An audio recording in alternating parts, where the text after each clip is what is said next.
দর্শক, আমরা আছি বগুড়া জেলারই ধুনট উপজেলার চৌকিবাড়ি নোয়াপাড়া নামক একটা গ্রামে। তো এখানকার একজন মরিচ চাষি দাদার আমল থেকেই দেশি মরিচ চাষ করেন। তো এবারই প্রথম ওনারা হাইব্রিড মরিচ চাষ করেছেন। দেশি মরিচ চাষ করে ব্যর্থ হয়েছেন বারবার, কিন্তু আগে হচ্ছিল, হয় না। 9 শতক জমিতে উনি মরিচের ভেতরে আবার একটা মানে চরম একটা ভুল কাজ করেছেন। সলুপ শাকটা উনি দিয়েছেন এখানে।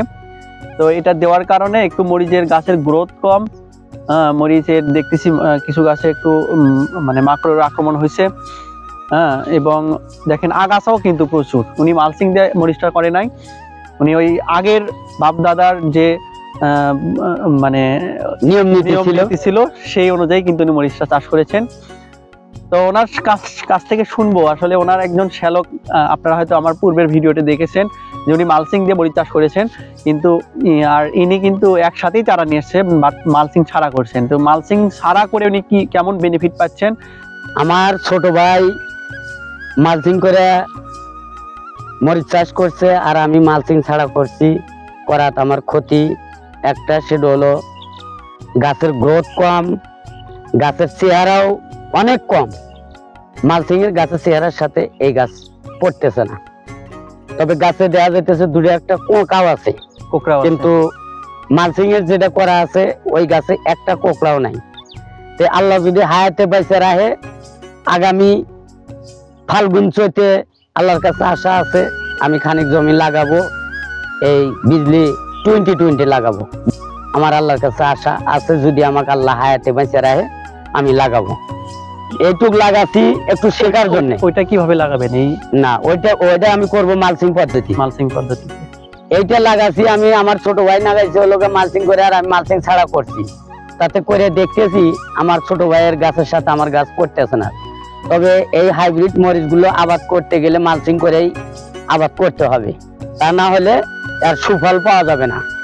এর সুফল পেতে হলে মালচিং করতেই হবে। এটা না করলে এই জাতের মরিচের ফলমান হওয়া যাবে না।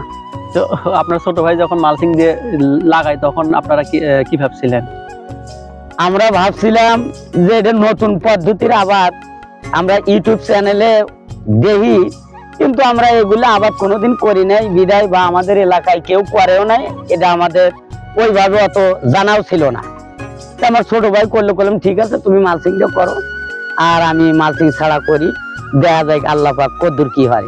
তাতে বুঝতেছি যে মালচিং ছাড়া গাছে আমার বইয়ের মধ্যে অন্তত 5-6টা কুকরি গাছ আছে। আর ওর বইয়ে একটা গাছও মার যায় নাই, একটা গাছে কুকরিও নাই। আমার 2-3টা গাছ মার গেছে, আমি এখনো দৌড়া দেই নাই। আপনার কি মনে হচ্ছে রেজাল্ট আসলে কোনটাতে বেশি হবে? রেজাল্ট আল্লাহ দিলে মালচিং এর রেজাল্টই ভালো। কেমন ভালো হবে? 2 গুণ 3 গুণ? আমার মালচিং ছাড়ার চাইতে অন্তত আল্লাহ যদি তাল ঠিক রাখে অনেক গুণ তার বেশি হবে। হ্যাঁ, বেশি হবে। দর্শক, আপনাদেরও বলে রাখি, আমি মনে হয় গত কয়েকদিন আগের একটা ভিডিওতে আপনাদেরকে বলেছিলাম যে মালচিং এ 3 গুণ মানে ফলন বেশি হয়েছে। মানে একই জমি, পাশাপাশি জমি, কিন্তু মালচিং ছাড়া যে ফলন, মালচিং দিয়ে তার চেয়ে 3 গুণ বেশি ফলন হয়েছে। বিক্রিও কিন্তু তার চেয়ে বেশি হয়েছে। মালচিং ছাড়া কিন্তু আপনার এই জমির মালচিং ছাড়া যে করছেন, আপনার যদি 4 মাস এই জমি থেকে হারভেস্ট করেন, উনি কিন্তু কমপক্ষে 6 মাস করবে, কমপক্ষে হলেও। আপনার এখান থেকে যদি ধরেন 10-12 দিন পর যেহেতু হারভেস্ট করতে হয়, প্রতি হারভেস্টে যদি আপনি এখান থেকে সাপোজ 5 মণ উঠান, ও কিন্তু উঠাবে 8 মণ।